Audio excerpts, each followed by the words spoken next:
ഹരേ കൃഷ്ണ. ഇന്ന് നമുക്ക് ഭഗവാന്റെ അനുഗ്രഹത്താൽ ഭഗവാൻ തന്നെ ബ്രഹ്മാവിന് ഉപദേശിച്ചു കൊടുത്ത ചതുശ്ലോകി ഭാഗവതം, അതായത് ഭാഗവതത്തിൻ്റെ മുഴുവൻ സാരതത്വമാണത്. ഭഗവാന്റെ തന്നെ തത്വസാരമാണത്. അതിനെ ഭഗവാൻ തന്നെ നേരിട്ട് ബ്രഹ്മാവിന് ഉപദേശിച്ചു കൊടുത്തതാണ്. ആ ചതുശ്ലോകി ഭാഗവതമാണ് ഇന്ന് പാരായണം ചെയ്ത് ഭഗവാന്റെ പാദാരവിന്ദങ്ങളിൽ സമർപ്പിക്കാമെന്ന് കരുതുന്നത്.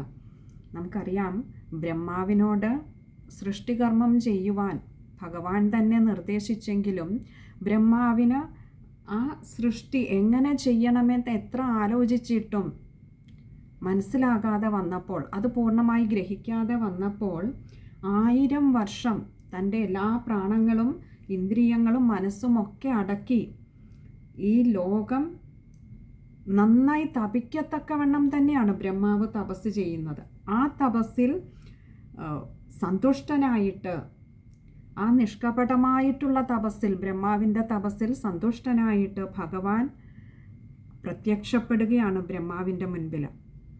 എന്നിട്ട് ബ്രഹ്മാവിനെ അനുഗ്രഹം ചൊരിഞ്ഞുകൊണ്ടാണ് ഈ ഒരു 4 വരിയിലുള്ള ഭാഗവത തത്വം. കാരണം എന്താണ് ഈ സൃഷ്ടിയുടെ പരമമായ തത്വമെന്ന് അതുവരെ ബ്രഹ്മാവിന് മനസ്സിലാവുന്നില്ല. നോക്കൂ, 4 വേദങ്ങളുടെയും ഇരിപ്പിട സ്ഥാനമാണ് ബ്രഹ്മാവ്. സർവവേദങ്ങളും എന്ന് പറയുന്നത് തന്നെ അറിവാണ്. അങ്ങനെയുള്ള എല്ലാ അറിവുകളും കയ്യിലുണ്ടായിട്ടും ഭഗവാൻ എന്ന ആ തത്വത്തെ നന്നായി മനസ്സിലാക്കുവാൻ കഴിയാതെ വന്ന ബ്രഹ്മാവ് തപസ്സുകൊണ്ട് തന്നെ ഭഗവാനെ അറിയുവാൻ ശ്രമിക്കുന്നു. ആ തപസ്സിൻ്റെ മഹത്വം കൊണ്ട് ഭഗവാൻ പ്രത്യക്ഷപ്പെട്ടിട്ട്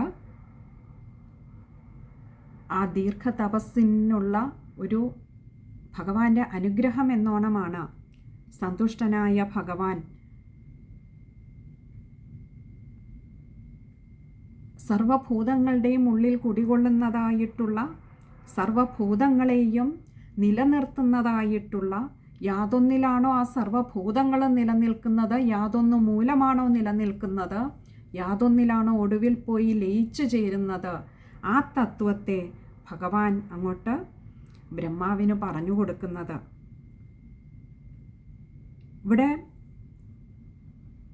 എല്ലാ ഭൂതങ്ങളുടെയും ഉള്ളിൽ കാണപ്പെടുന്നവനായിട്ടും ഒരു സൃഷ്ടികർമ്മം തുടങ്ങണമെങ്കിൽ പോലും ആ സൃഷ്ടികർത്താവിൻ്റെ അഥവാ ഭഗവാന്റെ ഒരു അംശം, അനുഗ്രഹാംശം അവിടെ ഉണ്ടാകണം.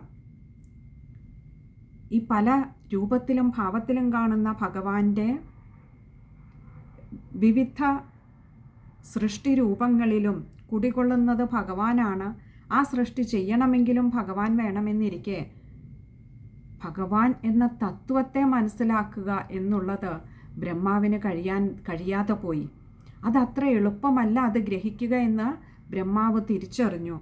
അങ്ങനെ ഇരിക്കുമ്പോഴാണ് മറ്റാരും ആശ്രയമില്ലാതെ വരുമ്പോൾ നമ്മളുമൊക്കെ ആശ്രയിക്കുന്നത് ഏതൊരു ഭഗവാനെയാണോ ആ ഭഗവാനെ തന്നെ ബ്രഹ്മാവ് ആശ്രയിച്ചത്. ആ തപസ്സിൻ്റെ ഒടുവിൽ ഭഗവാൻ പ്രത്യക്ഷപ്പെട്ടിട്ട് തൻ്റെ ഏറ്റവും ഗുഹ്യമായിട്ടുള്ള ആ ശാസ്ത്രവും അനുഭൂതിയും ഭക്തിയും എല്ലാം ചേർന്ന ആ തത്വത്തെ മറ്റാർക്കും ഗ്രഹിക്കുവാൻ എളുപ്പമല്ലാത്തതായിട്ടുള്ള ഭഗവാൻ ആരാണെന്നോ,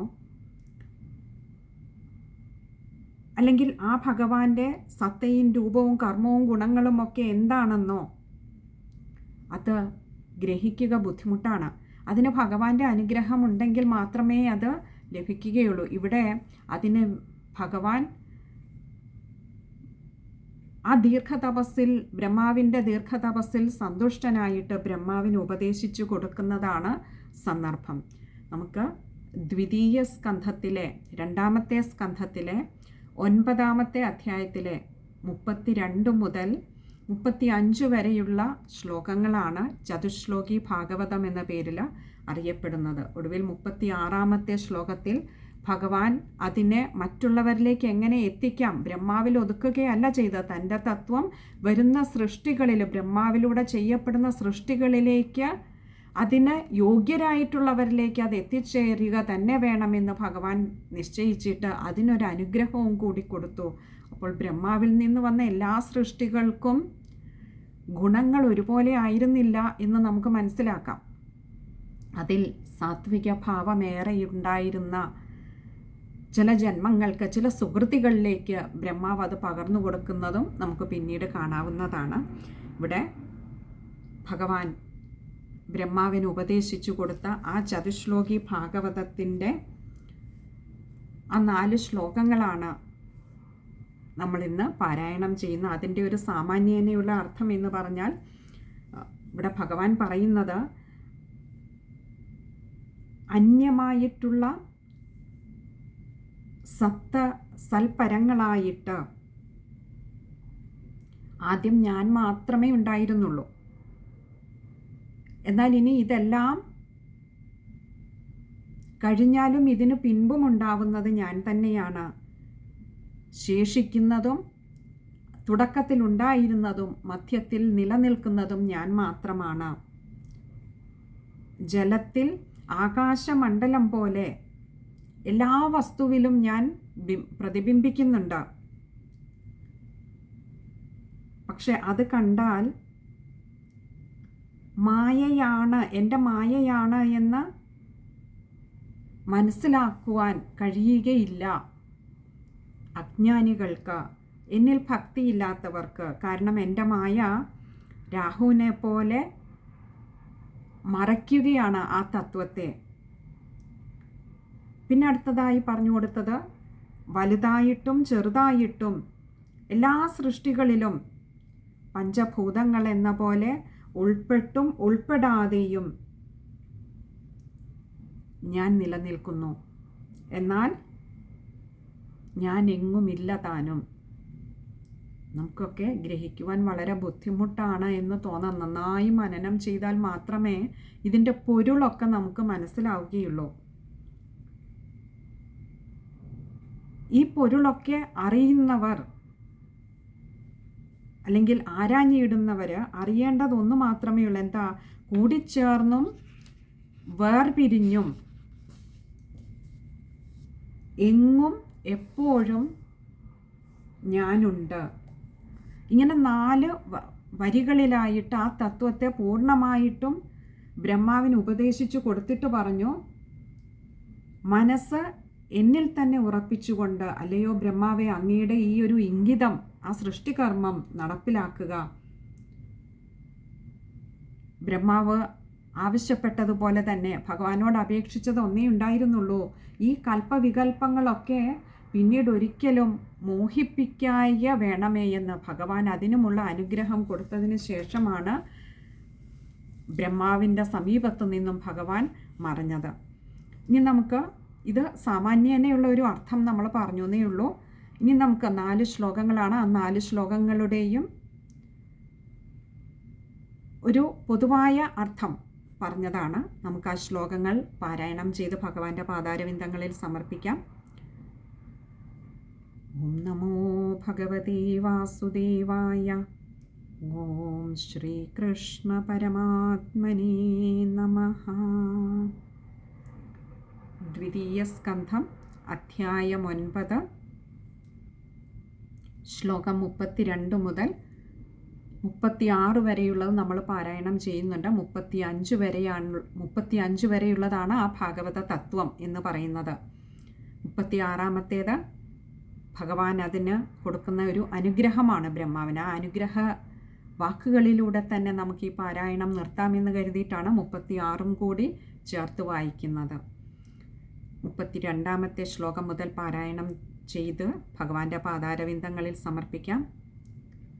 അഹമേവാസമേവാഗ്രേ നാന്യദ്യത് സദസത്പരം പശ്ചാദഹം യദേതച്ച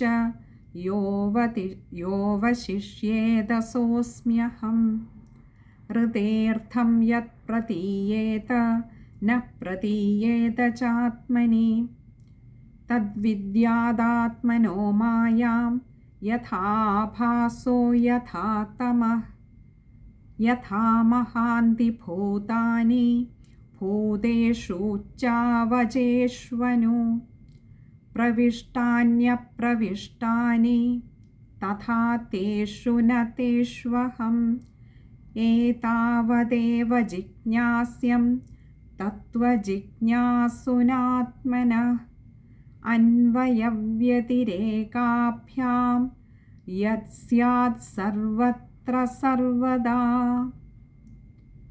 ഇവിടം വരെയാണ് ചതുശ്ലോകി ഭാഗവതം. ഇനിയും ബ്രഹ്മാവിന് കൊടുത്ത അനുഗ്രഹം 36-ാമത്തെ ശ്ലോകം. ഏതന്മതം സമാതിഷ്ഠ പരമേണ സമാധിനാ ഭവാൻ കൽപ്പവികൽപേഷു ന വിമുഹ്യതി കർഹിചിത്.